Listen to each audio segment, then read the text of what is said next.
UG Radio, Insightful for Student. UG Listener, terima kasih Anda masih bersama saya, Nurul Hikmah di UG Narasi Alternatif. Nah, seperti yang tadi sudah saya sampaikan sebelumnya, kita ada chill break untuk episode pertama ini dengan mengupas tuntas tema yang sangat menarik, yaitu belajar konsistensi dan keberanian dari Ketua Umum Kasbi di UG Radio. Dan untuk memperbincangkan hal tersebut, di studio sudah hadir bersama kita narasumber spesial hari ini, yaitu Sunarno dari Ketua Umum Konfederasi Kasbi, Kongres Aliansi Serikat Buruh Indonesia periode 2023-2027. Terima kasih sudah hadir Bang Sunar hari ini. Mungkin bisa menyapa pada UG Listener. Terima kasih Mbak Nur Hikmah. Selamat malam buat pendengar radio UC Listener. Selamat malam semuanya. Oke, terima kasih Bang Sunar. Sebelum saya mengawali wawancara hari ini, mungkin kita bisa mengenal lebih dalam dulu tentang Bang Sunar. Jadi yang tadi sudah disebutkan, nama lengkap Bang Sunar itu Sunarno atau sering disapa dengan Unang Sunarno atau Bung Sunar. Oke. Untuk tempat Bang Sunar lahir itu ada di Wonogiri di bulan Juli 1980. Berarti udah mau ulang tahun ya, Bang ya? Oke. Untuk pendidikan ini, jadi Bang Sunar itu pendidikan awalnya itu memang ada di Wonogiri, cuman sempat ke kota Tangerang ya, Bang ya? Ya, betul. Dan akhirnya menempuh S1 Ilmu Hukum Fakultas Hukum Universitas Islam At-Tahiriyah atau UNIAT di Jakarta dan lulus di tahun 2017. Betul ya, Bang ya? Ya, betul. Oke. UG Listener, saya izin membacakan kembali topik hari ini yang berjudul Narasi Alternatif Kaum Muda, Belajar Konsistensi dan Keberanian dari Ketua Umum Kasbi atau Kongres Aliansi Serikat Buruh Indonesia. Oke, dari yang saya baca, setelah lulus SMP pada tahun 1996, langsung terjun ke dunia kerja di sektor formal. Oke, mungkin bisa diceritakan gitu Bang, dari awal-awal merantau ke Tangerang, menjadi buruh, dan yang lain-lainnya. Ya, betul ya. Jadi dulu ya saya memang berangkat dari buruh di Tangerang. Awalnya itu memang saya berasal dari Wonogiri, Jawa Tengah. Waktu itu ya seperti mungkin anak muda di pedesaan ya. Ya punya keinginan atau punya cita-cita pengen sekolah atau melanjutkan sampai ke kuliah gitu ya, tapi situasinya kan tidak memungkinkan pada waktu itu. Jadi saya lulus SMP, saya ingin mendaftar di sekolah SMA gitu ya. Ternyata ibu saya yang waktu itu kerja di Bekasi, di Cikarang gitu. Jadi belum ngasih duit, belum kirimin duit gitu untuk mendaftar di SMA gitu. Jadi saya tunggu beberapa waktu, ternyata belum dikirimin, ya akhirnya saya ya udahlah berangkat ke Tangerang aja lah. Langsung rantau ya. Merantau gitu ya, mencari kerja, ya siapa tahu nanti kita bisa melanjutkan sekolah, kira-kira begitu sih awalnya. Tapi berarti waktu kerja menjadi buruh angkut kayu itu sempat memimpin aksi mogok kerja nih, benar nggak nih Bang? Jadi di pabrik mebel itu atau furniture itu, jadi awalnya memang bagian pengiriman gitu. Oh, pengiriman. Jadi ikut mobil angkutan, jadi mobil truk itu. Ya saya ngenaikin lah istilahnya kan. Tapi habis itu saya masuk di bagian produksi. Jadi ikut membuat gitu kayu, dari kayu balok-balok itu diolah menjadi untuk bahan mebel, dari mulai kusen, pintu, setrika, kursi santai dan lain sebagainya itu. Dan habis itu saya dipindahkan lagi ke bagian finishing. Finishing itu untuk lebih ke pengecatan, tapi dengan dengan teknik yang sudah modern gitu Iya, ya zaman itu gitu. Udah skalanya industri gitu.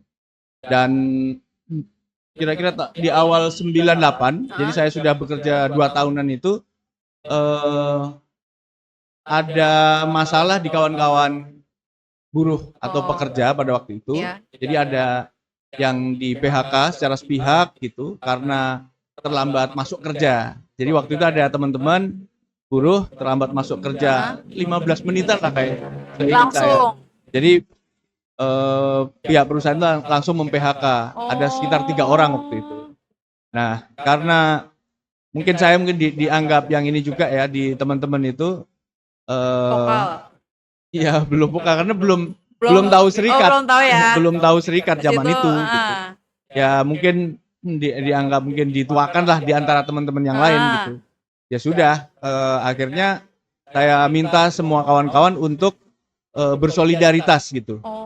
Udah, jangan kerja dulu gitu. Iya. Jadi yang teman-teman sudah sampai di pabrik itu pulang lagi ke mes atau tempat tinggal kita gitu.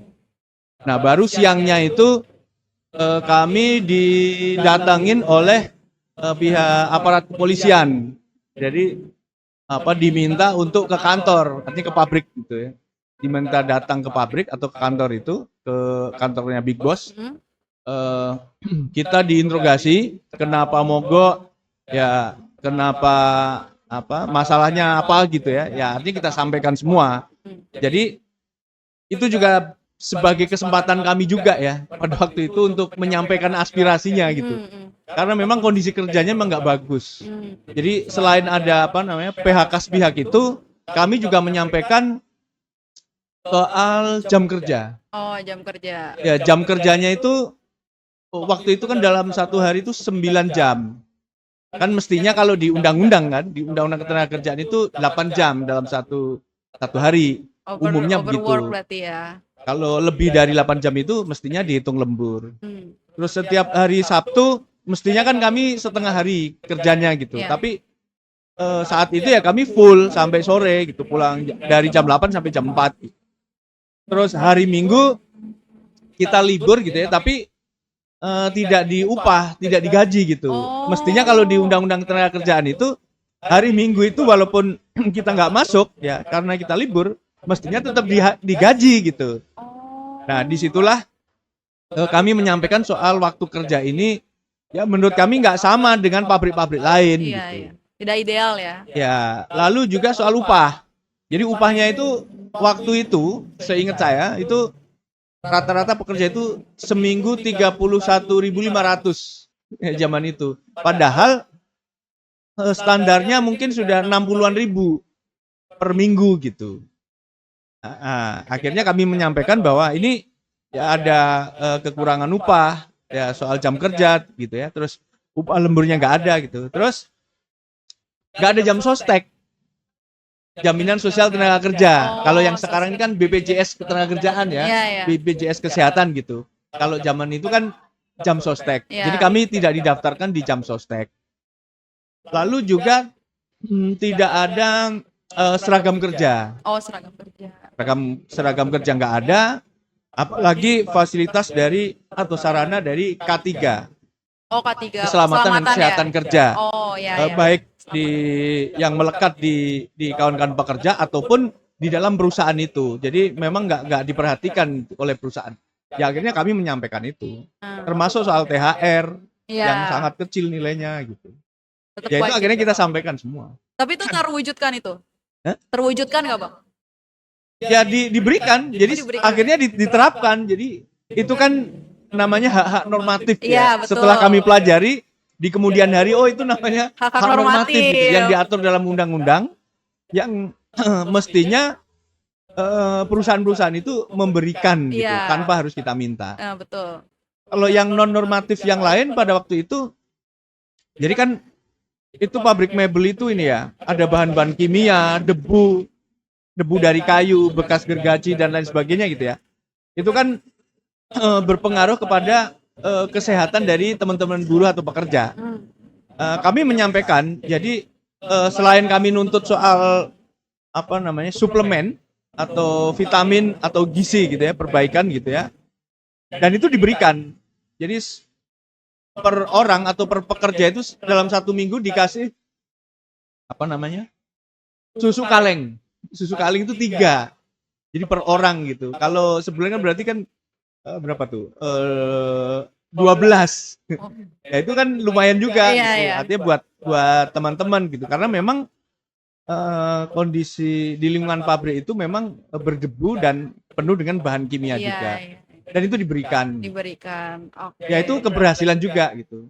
Tapi dari keberhasilan itu ternyata memang pihak perusahaan itu atau pengusahanya itu dan mandornya itu nggak suka gitu Iya, ke iya. saya dan kawan-kawan kami gitu yang pada saat itu melakukan mogok kerja dan menyampaikan apa namanya aspirasi itu. Dipandang sebelah mata langsung ya. Ya, akhirnya kami dimutasi. Dimutasi. Misalnya kalau saya tadinya bagian finishing, dipindahkan lagi bagian apa ya ngangkatin balok gitu ya. Oh. Balok-balok kayu itu dari mobil truk apa ke gudang atau ke pabriknya itu.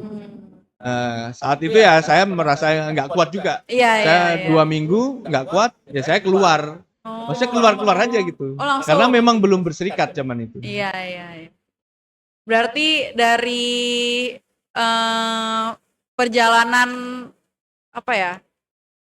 Bibit-bibit perlawanan gitu ya, Bang ya, yang muncul. Padahal di situ kan belum tahu soal bahkan hak normatif juga masih belum tahu gitu kan di saat itu. Cuman karena langsung dihadapkan sama masalah-masalah di pabrik gitu.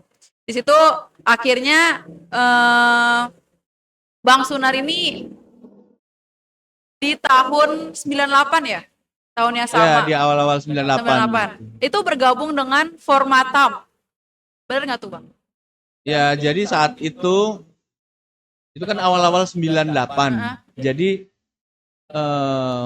mungkin di Januari atau Februari. Nah, di berapa bulan kemudian itu terjadi peristiwa reformasi 98. Oh ya, reformasi Ceritanya 98. Dan saya kan dikenalkan ada saudara saya gitu ketemu dengan aktivis-aktivis gerakan. Ada aktivis mahasiswa, ada aktivis apa ya seniman gitu, seniman-seniman gitu, ada teatrikal. Iya. Dan juga mungkin ada dari perwakilan petani, serikat petani, nelayan gitu. Jadi pada kumpul gitu. Iya. Saya diajak apa? Ada diskusi gitu. Lalu kemudian ya baru tahu gitu, oh ada gerakan. Ya, ada gerakan. Masyarakat sipil ya mengkritik pemerintah lalu berlanjut kepada tuntutan penggulingan Orde Baru Soeharto itu. Nah, dari situ kemudian ada saya diajak lah oleh teman-teman itu bergabung ke Format HAM itu, Forum Masyarakat Tangerang untuk Hak Asasi Manusia. Oh iya ya, forum. Jadi Format HAM itu ya kumpulan kawan-kawan pekerja dan masyarakat yang lain termasuk mahasiswa. Mereka melakukan advokasi terkait dengan apa korban-korban penggusuran di masyarakat, lalu juga soal kasus-kasus PHK buruh gitu. Nah, saya belajarnya di situ di awal-awalnya itu. Jadi itu juga sebelum ada Undang-Undang 21 tahun 2000 tentang serikat buruh serikat pekerja. Jadi masih belajar juga. Masih belajar. Itu juga ini ya berlanjut ke Kesatuan Perjuangan Masyarakat. Dari situ. Ya, Kesatuan Perjuangan Masyarakat. Jadi karena pada waktu itu setelah Soeharto tumbang ya, 21 Mei tahun 98. Nah, itu kan di masa transisinya itu kan presidennya kan ganti Habibie kan. Ya. Lalu kemudian akan dilakukan pemilu di tahun 99 gitu. Dan pada saat itu dari kelompok gerakan masyarakat sipil itu zaman itu kan salah satu simbolnya kan untuk perlawanan itu ya, selain ada Budiman Sujatmiko yang sekarang masuk dalam kabinet Prabowo. Dulu ada Megawati juga, itu juga sebagai simbol perlawanan dari Wong Cilik gitu. Jadi ada gerakan dari masyarakat itu yang memang menginginkan eh, apa pergantian kekuasaan, pergantian rezim dalam pemilu gitu. Nah, KPM itu mungkin salah satunya juga lahir dari situ. Oh, Nah, saya bergabung juga. bergabung di situ. Tapi kira-kira di situ ada mungkin kayak terbentuk suatu organisasi kah atau sebatas apa ya? Aliansi aja gitu. Ya itu organisasi-organisasi dalam konteks perjuangannya ya ada aliansinya. Jadi Oh, Format HAM ya beraliansi dengan kelompok gerakan masyarakat yang lain baik di wilayah Tangerang atau di Jakarta. Jakarta. Ya artinya dalam konteks perjuangan itu tentu itu dikelola dalam organisasi, tapi dalam konteks yang lebih luas dalam perjuangannya pasti juga beraliansi. Oh, oke.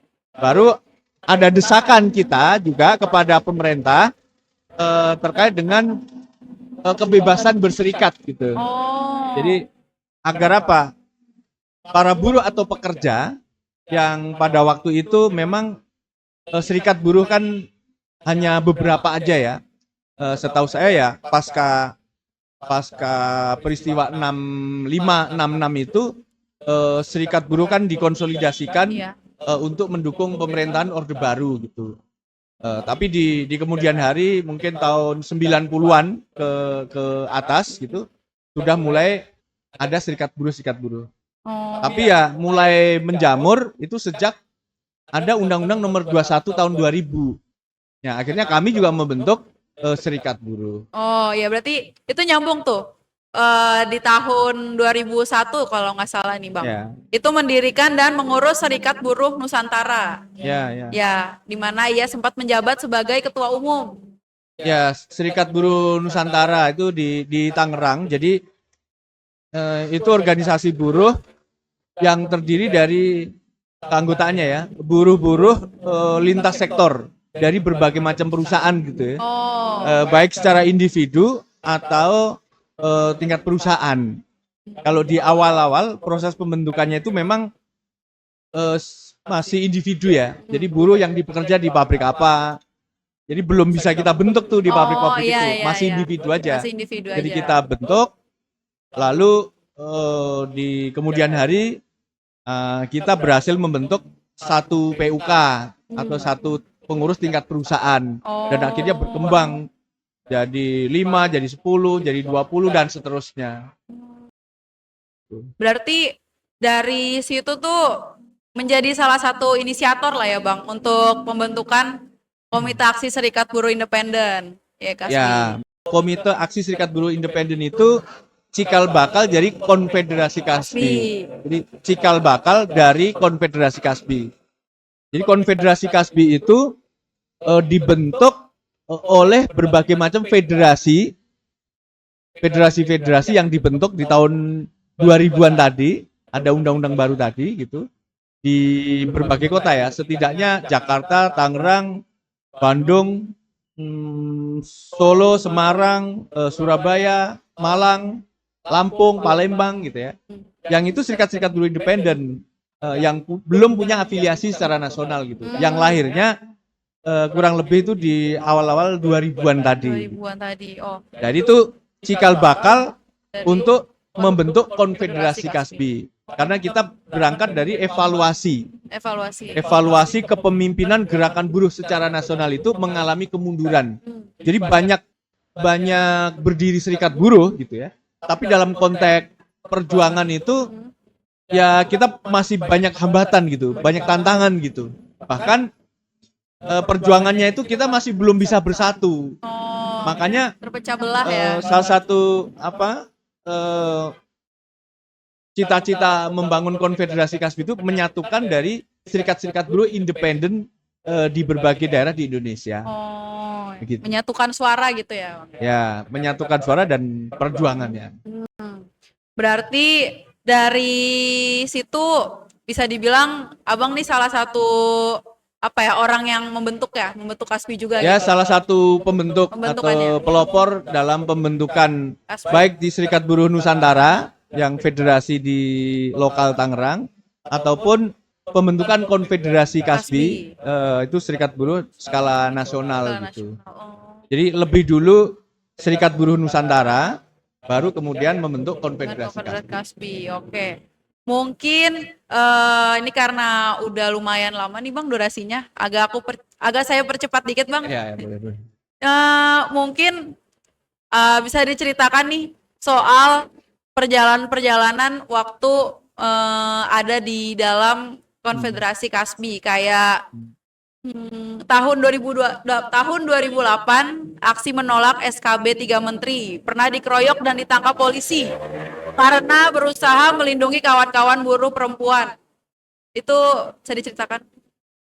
Ya, jadi itu aksi di depan Istana Negara. Jadi itu aliansi lah dari berbagai macam serikat buruh, penolakan SKB 3 Menteri gitu. Dan kan biasanya kalau zaman itu ya, aksi demonstrasi itu boleh tuh sampai di depan Istana Negara gitu. Ya apa, pas di depan itu lalu kemudian biasanya dipagerin oleh pihak aparat kepolisian gitu. Tapi pada saat itu kita belum sampai di depan Istana Negara gitu. Kita sudah nggak boleh nggak boleh maju ke depan istana itu, kita disuruh bubar gitu. Karena kita mau menyampaikan aspirasi, ini namanya belum selesai kan, ya kita ngotot kan, pengen orasi gitu. Nah, tapi ternyata dari pihak aparat itu arogan gitu, jadi membubarkan aksi itu. Nah, karena mayoritas yang ikut aksi itu adalah kawan-kawan buruh perempuan, artinya apa ya? Secara kekuatan mungkin tidak sebanding gitu ya dengan penjagaan aparat gitu. Dan kami dibubarkan yaitu dengan waktu itu ya, dibubarkan paksa dengan tali panjang gitu, tali tambang gitu, dan juga tembakan gas air mata zaman itu. Jadi karena ya itu refleks aja, jadi banyak teman-teman buruh perempuan ini pada lari gitu ya, terus berjatuhan gitu kan. Ya kita berupaya menahan dari kejaran dari aparat itu gitu. Tapi tahu-tahu saya ditangkap dari belakang gitu kan. Jadi nggak bisa menghindar. Nah, habis itu ya tapi nggak sempat dibawa ke Polres atau ke Polda gitu. Jadi selesai di lapangan lah. Ya akhirnya dilepaskan. Oh iya. Sama di tahun 2020 ya Bang, itu waktu menjadi Korlap dalam aksi penolakan Omnibus Law, itu di depan Istana Negara, telapak tangannya terluka karena selongsong tembakan gas air mata. Ya, ya itu aksi ini, jadi menolak Omnibus Law Cipta Kerja. Jadi dari gerakan buruh, dari gerakan mahasiswa ini bersatu gitu. Jadi awalnya itu kan Omnibus Law Cipta Kerja itu disahkan tanggal 5 Oktober 2020 tuh. Jadi tengah malam tuh disahkan. Akhirnya kita teman-teman buruh, kaum buruh dan mahasiswa ini marah yang ceritanya kan. Kita melakukan pemogokan dari tanggal 6 sampai tanggal 8. Nah, puncaknya di tanggal 8 itu mobilisasi diarahkan, kita mengepung Istana Negara. Baik dari kalau jalurnya ya, dari Patung Kuda, dari Gambir, lalu dari Juanda belakang, lalu di Harmoni, jadi semua mengepung Istana Negara gitu. Jadi dari buruh, mahasiswa dan masyarakat sipil semua itu bersatu padu. Tapi di sore hari terjadi represivitas dari pihak aparat. Jadi semua massa aksi di berbagai titik tadi itu dibubarkan paksa dengan tembakan gas air mata dan juga dikejar dengan mobil barakuda, motor trail dan lain sebagainya dari aparat kepolisian gitu. Dan ada penembakan gas air mata itu kan ya sepertinya memang diarahkan ke barisan massa gitu ya. Ya saya juga nggak tahu. Tiba-tiba terkena ledakan gas air mata itu di tangan saya gitu. Akhirnya saya diselamatkan juga oleh kawan-kawan Barakasbi. ada pengobatan dan lain sebagainya gitu. Heeh. Sampai aksi itu sampai malam jadi kita masih pendudukan di ibu kota waktu itu. Mungkin jam 11-an atau jam 12-an malam itu baru pulang. Baru pulang. Oh. Itu tapi kondisinya udah menjabat sebagai ketua umum belum, Bang? Waktu itu saya sebagai sekjen. Oh, sekjen. Ya, sebagai sekjen. Sekjen nasional. Artinya korlap di dalam aksi aliansi Gerakan Buruh Bersama Rakyat itu. Oke. Tadi kita udah ngomongin soal jejak aktivisme dan karir di Kasbinya Bang Sunar ya, UG listener. Mungkin sekarang kita bisa berpindah dulu ke rekam jejak diplomasi di level dunia nih. Jadi saya mau nanya nih Bang, waktu menjabat sebagai anggota Dewan Presiden WFTU atau World Federation of Trade Unions sejak periode 2016 hingga sekarang, bisa diceritakan gimana pengalaman di sana? Ya, dalam konteks perjuangan serikat buruh itu, ya artinya ruang lingkupnya itu bukan hanya lokal, bukan hanya nasional gitu. Ternyata kita harus secara global, dunia gitu ya. Internasional ya. Karena perusahaan-perusahaan juga kan banyak perusahaan-perusahaan transnasional atau multinasional gitu kan, yang artinya antara perusahaan yang ada di Indonesia, misalnya kalau pabrik-pabrik sepatu banyak ya, yang sebenarnya itu perusahaan-perusahaan dari Eropa, dari Amerika, dari Cina, dari Korea, dari Jepang gitu. Nah, dalam konteks ini perjuangan kaum buruh ya harus sedunia, karena kebijakan-kebijakan kaum buruh di berbagai negara itu juga ada perjuangannya ya. Jadi konteks standarnya itu kan ada di ILO, biasanya berdasarkan konvensi ILO. Nah, oleh karena itu kami dari Konfederasi Kasbi setelah dengan berbagai macam pertimbangan, kami berafiliasi dengan WFTU ya, atau Gabungan Serikat Buruh Sedunia gitu, yang berkantor pusat di Athena, Yunani gitu, dan itu kurang lebih tahun 2013-an dan diterima tahun 2014-an. Di kongres pada waktu itu di Afrika Selatan, saya hadir dari Kasbi, ada 7 orang hadir ke Afrika Selatan. Saya diusulkan sebagai anggota Presiden Council, jadi perwakilan dari Asia Pasifik gitu ya. WFTU ini ada kurang lebih 135 negara. Jadi kalau keanggotaannya kurang lebih 105 juta. Banyak ya? Dari 135 negara. Dan karena mungkin Indonesia juga dianggap sebagai strategis gitu ya dalam konteks perjuangan buruh, kawan-kawan di sana meminta dari Indonesia ada yang masuk di Dewan Presiden atau Presiden Council itu. Nah, saya dipilih di tahun 2016 di Afrika Selatan, dan yang kongres yang selanjutnya itu di Roma, di Italia juga, saya dipilih kembali di Presiden Council itu, WFTU. Oh, begitu. Lalu di tahun 2024 itu Bang Sunar mewakili Kasbi berpidato di sidang tahunan Dewan Presiden. Ya. Itu menyuarakan isu pekerja, platform digital, dan membacakan puisi Wiji Tukul. Ya, sebenarnya kalau sidang Dewan Presiden itu atau Presiden Council itu setiap 1 tahun sekali. Oh, setiap 1 tahun sekali. Jadi negaranya yang menjadi tuan rumah itu berpindah-pindah gitu.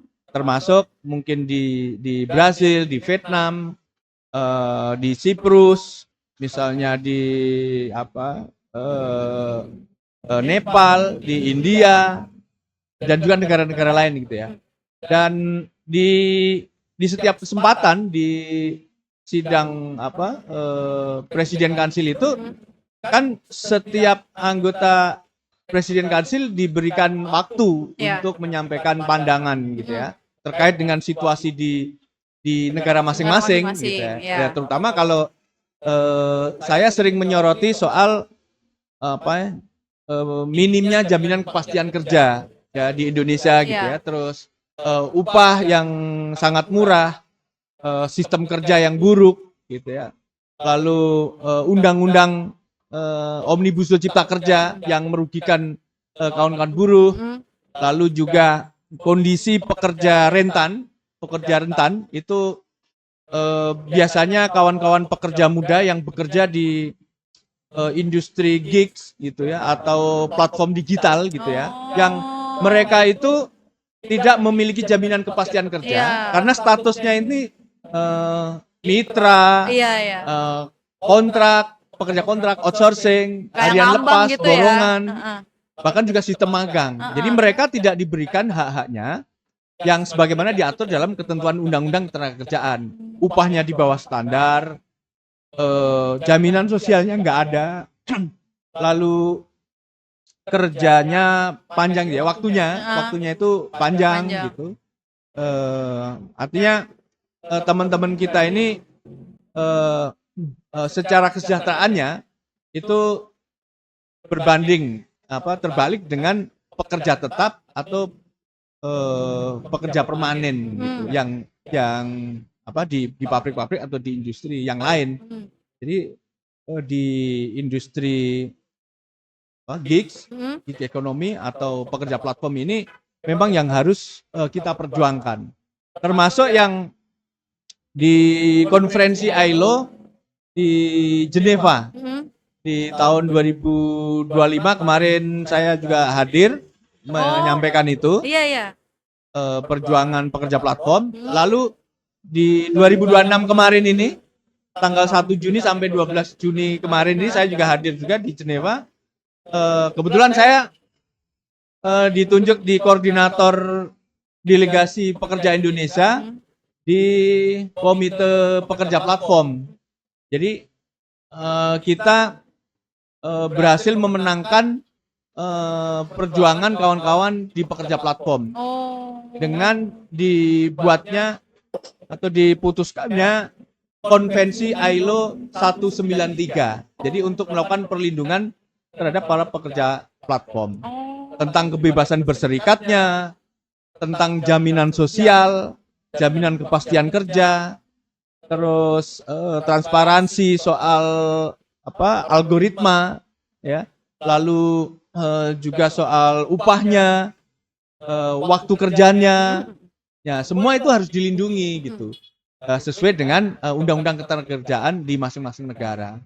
Jadi ada peluang bagi seluruh pekerja platform di Indonesia, silahkan untuk bergabung dalam serikat buruh dan bisa menyampaikan perjuangannya, melakukan advokasi dan lain sebagainya dalam serikat buruh. Oh gitu, oke.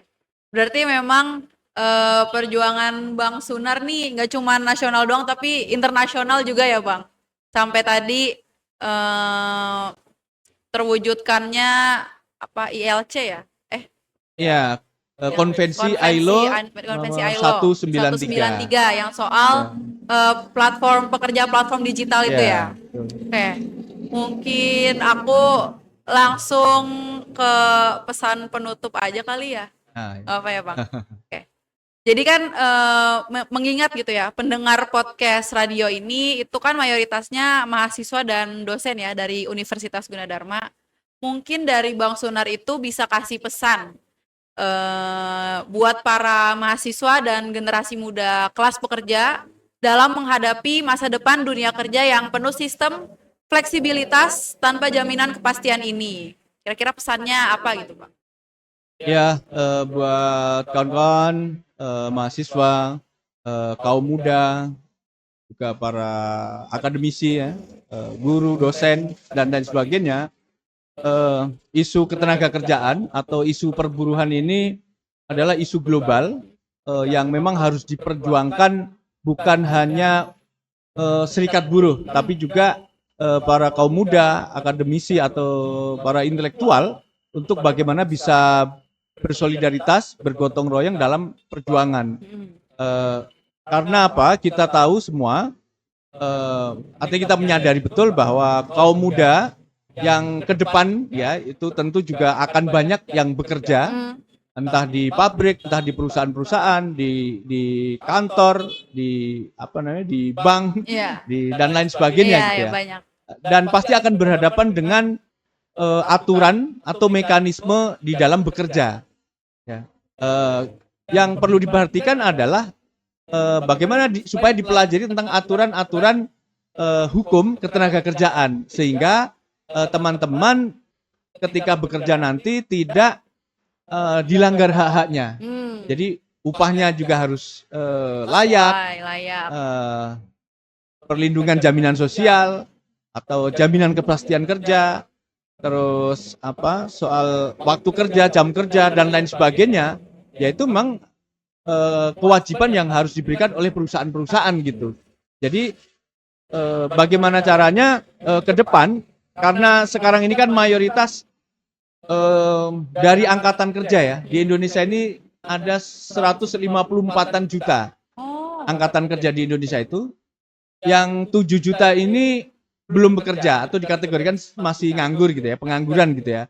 Selebihnya adalah pekerja formal dan informal. Pekerja formal sendiri kan jumlahnya kan hampir 58-an juta sampai 60-an juta. Tapi mungkin tinggal 60% yang sebagai pekerja tetap gitu atau pekerja apa organik gitu. Selebihnya adalah pekerja kontrak, outsourcing, harian lepas, magang, bahkan mitra tadi gitu. Yang padahal itu pekerja di formal gitu, apalagi yang pekerja informal. Jumlahnya ternyata lebih besar, lebih dari 80 juta. Mereka tidak memiliki jaminan kepastian kerja. Hak-haknya udah pasti tidak seperti buruh di pabrik-pabrik gitu ya. Nah, itulah yang memang harus kita perjuangkan bersama-sama gitu. Dalam konteks ini kami mengajak kaum muda dimanapun untuk membangun kesadaran, perspektif yang lebih maju lagi, bergabung dalam organisasi-organisasi serikat mahasiswa, terus melakukan perjuangan, dan juga yang paling penting itu ya belajar juga di kampus-kampusnya masing-masing, di sekolah masing-masing gitu ya, dengan serius gitu. Jadi jangan menyia-nyiakan waktu. Artinya kita harus lebih produktif lagi supaya bangsa dan negara kita ini bisa lebih baik lagi gitu ya, masyarakatnya sejahtera, adil dan juga bermartabat. Begitu kira-kira. Bagus banget tadi ya, untuk UG listener, kira-kira pesan penutup yang disampaikan oleh narasumber kita hari ini, Bang Sunar. Banyak banget tadi informasi-informasi dan juga sampaian motivasi nih untuk para UG listener yang masih mendengarkan sampai saat ini. Semoga apa yang menjadi obrolan saya sebagai host Nurul dan juga narasumber kita hari ini Bang Sunar itu bisa bermanfaat untuk para UG listener sekalian. Sekali lagi terima kasih untuk Bang Sunar udah menghadiri dan berbagi ilmu kepada pendengar UG Radio.